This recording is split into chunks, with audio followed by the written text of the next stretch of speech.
balls.co.za.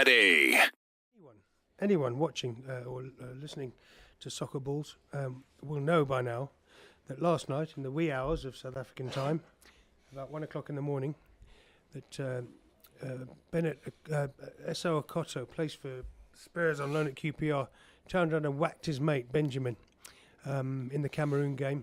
Absolutely disgraceful, I thought.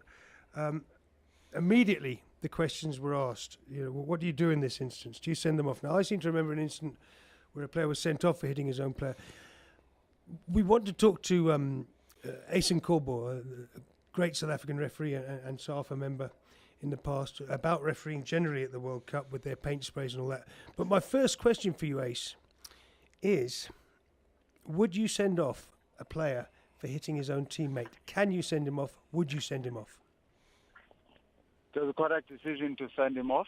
Yes, good. That's what Violent conduct is violent conduct, no matter against whom it's perpetrated. It might be your own mother on the side of the field. If you go and strike somebody, even if it's your own child, it's violent conduct. And the laws of the game do not even look at who is the recipient of that punch, but rather the fact that you have delivered a punch on the field of play. Yeah, brilliant, mate. That's exactly what I was hoping you'd say. Morning, Ace. It's Mark Fish. Hope you're well. I'm sure you have refereed me many times, and I'm sure we had a couple of. You never punched anybody. No, fortunately not. But I'm sure we had a couple of verbal altercations, because I must say I've never been a fan of a referee, because I've always been against him. But Ace was one of, as you said, highly decorated and one of the better refs we had in South Africa. Your opinion on? I mean, it's shocking to see as a fan, and as you just said now, as a referee, violent conduct is violent conduct. Doesn't matter if it's against the opposition or one of your teammates. Disappointing for us as Africans to see it happening by an African team, and also by Cameroon, because Cameroon, they're one of the countries that they've helped African football lift ourselves to where we are, because obviously their performances at previous World Cups.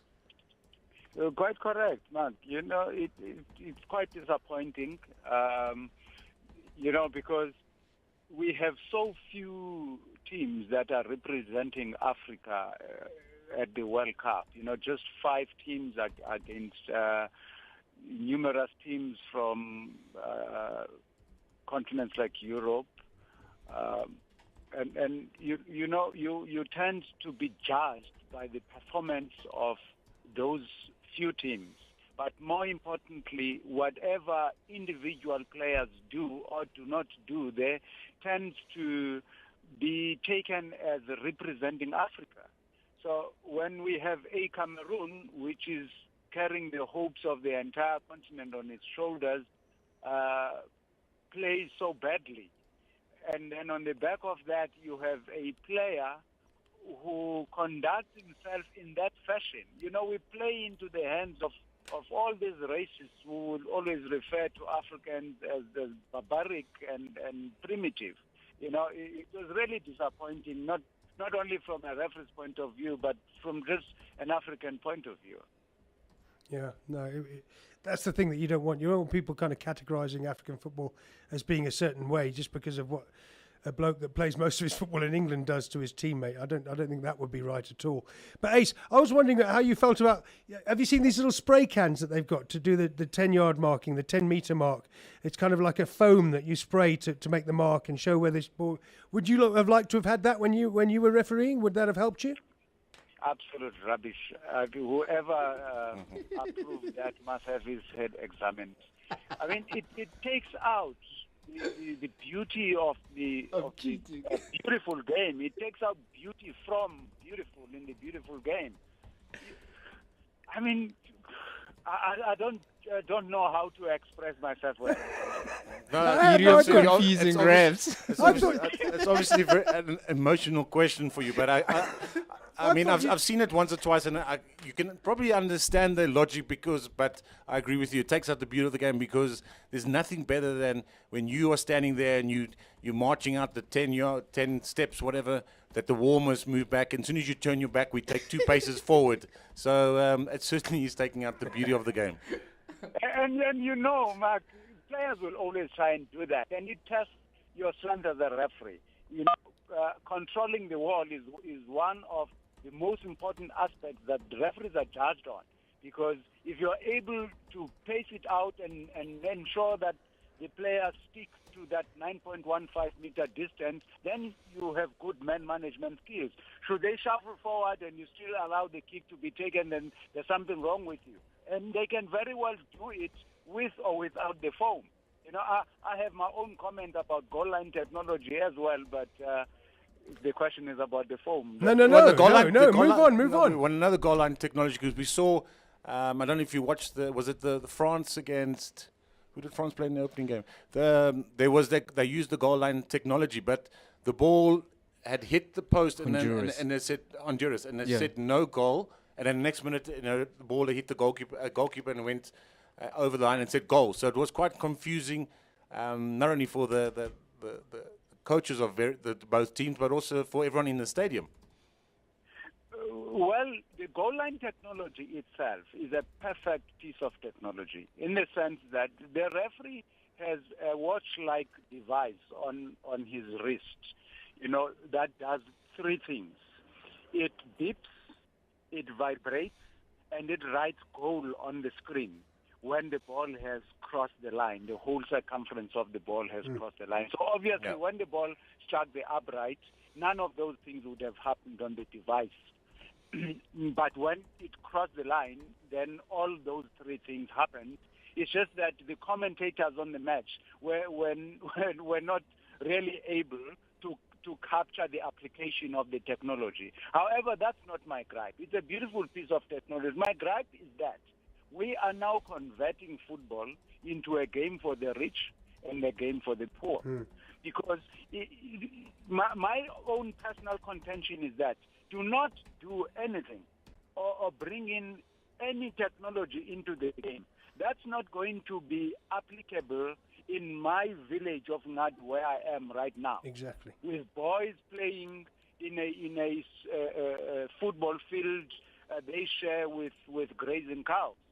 If it's applicable at that level, then you can apply it everywhere. Otherwise, it's turning out to be a piece of technology that's applicable by the top leagues in the world. Obviously, they have money to have it everywhere. But if in our own PSL does not have that technology just yet, maybe they will have it. But even if the PSL has it, what about all the other leagues below? I like that, and that's what worries me, that we'll get used to watching all this football with its high technology and its replays, and we see almost a different kind of football from what you get at the grassroots. How do you sort that out? That's my main problem, because remember, when we play football at grassroots level, we play it such that these players can grow, develop, and go and play at the top level. If you don't expose them to the same systems that you have at professional level, surely they are going to reach those levels and fail. I don't think it was a good decision to implement unless somebody out there has got enough money to make sure that the technologies are available everywhere, which I don't think they will, because, the game has suddenly become more about profit than the development of players. Definitely. I mean, as you look at what is your opinion of the refereeing thus far in the tournament? And also, sometimes from the outside, and as I said, I mean, I've never really seen eye to eye with referees, but, the pressures of having to perform at the big stage for a ref is just as big as a player. And, sometimes the question is asked, are things done that make sure that certain teams go through? Because if you look at the opening game, Brazil-Croatia, arguably a dubious penalty and a goal that was disallowed. And a lot of pressure on the referee at the time, but it's one that I think always sticks in the back of a viewer's head. Look, we have a group of referees there that are accepted even within the refereeing fraternity. Perhaps give or take one man, as being the best in the world. They have proved themselves out there in their national leagues. They have proved themselves in FIFA tournaments. They were chosen from as way back as 2 years ago. They were put through their paces. They were given high-profile appointments in the qualifiers. They were brought into tournaments. They were brought into the Confederations Cup and several other international tournaments. And then from that bigger group, the final group was chosen, and we accept them as being the best. But let me tell you what the problem is. The problem starts 10 days before the commencement of the tournament. When you have the tournament referees committee running that ubiquitous workshop for me before the tournament, where in their quest to try and achieve consistency, they rather replace the quest for consistency with the quest for uniformity. They want referees to referee the same. They want to make robots out of these people. They change their running style. Perhaps to make it more clearer, let me give you an example about Yuichi, the Japanese that did the opening match.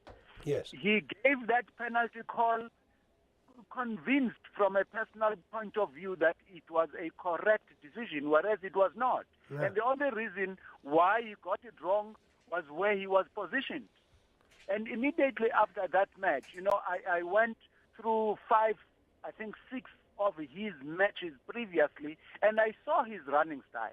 I saw that had he not been put through that pre-tournament workshop, he would have, in fact, taken a position more towards the left of the penalty area and not directly where he went to, because he would have had a better position from the left to see that contact does not mean a foul. Yes, Yeah. there was a hand on the shoulder, but it was not a foul. But from where he was standing, and where he was standing, he was where he was instructed to stand.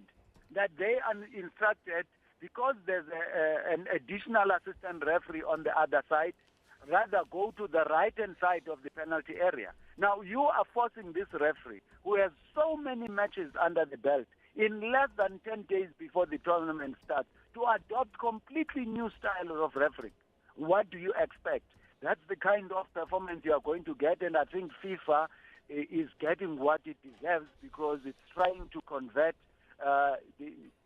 the originality of each referee, trying to make them all uniform and change that which they are. I know this for a fact because I was invited to many tournaments. Yeah. Not the World Cup. I've never done the World Cup, but I was invited to many tournaments, and I always used to have the worst time of my life, because you arrive there, you've got a particular style of refereeing, but it's completely changed there, and if you don't do what you're told, you are then not appointed to further matches. Yeah, they're trying to make uniformity out of all the refs. I just wanted to step in with a Twitter I've got from a South African bloke that lives in England called My Cousin 1975. He makes the point that and this is the incident that I remember so well. I remember doing it for the Sunday Mirror. Kieran Dyer and Lee Bowyer were both playing for Newcastle, and they suddenly started fighting, and they were both sent off. They were both red carded. Newcastle versus Aston Villa, 2005, confirming what you said earlier. Violent conduct is violent conduct. No matter who you do it against, you get sent off. Doesn't matter if it's your own teammate, like it was with the Cameroon players last night. So you're spot on with that one. Spot on with the trying to create uniformity in referees isn't necessarily what we need. But I am worried about you not liking the white spray paint. It's been one of the highlights of everyone's tournament is to see these blokes make their white line. Did you actually enjoy trying to keep the guys 9.15 metres away from the free kick? Was that actually fun to do? When there's a markfish involved, it's never fun because he's tall, he's imposing, and he always makes as if he can be violent anytime, even though he's a softie. But it's part of refereeing. It's part of what you do as a referee, because you remember you don't have a tape measure there. You pace it out, and a referee with shorter strides will always place the wall a shorter distance from the ball, and one with longer strides will place the wall a longer distance. It's never an exact science.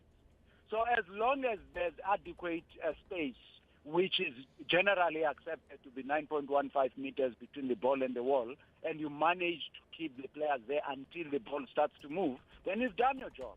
And I'm always going to be against anything that takes away the spontaneity of the game. And that's what these little gadgets that are brought in do. They take away the human element in the game. Yeah, no, I take your point. Finally, Ace, who's going to win the World Cup? If not England. The referees always win, you know. There's always a team of referees there that will go to the World Cup final and win the World Cup final, because they'll take the match from minute 1 to minute 90, and there will be medals produced. For me, that's the winning part. Absolutely, mate. So the referees will win the World Cup. A lot of people would agree with you on that. Ncobo, it's great to talk to you. Next time I'd like to talk to you more about the actual knockout stages of the tour. We might just come back to you and talk about that. But thanks for your views on not what we expected on refereeing, but it makes sense, mate. Are you involved, mate? Just briefly before we go, are you still involved with SAFA? Do you actually help refereeing, coaching courses and that kind of stuff?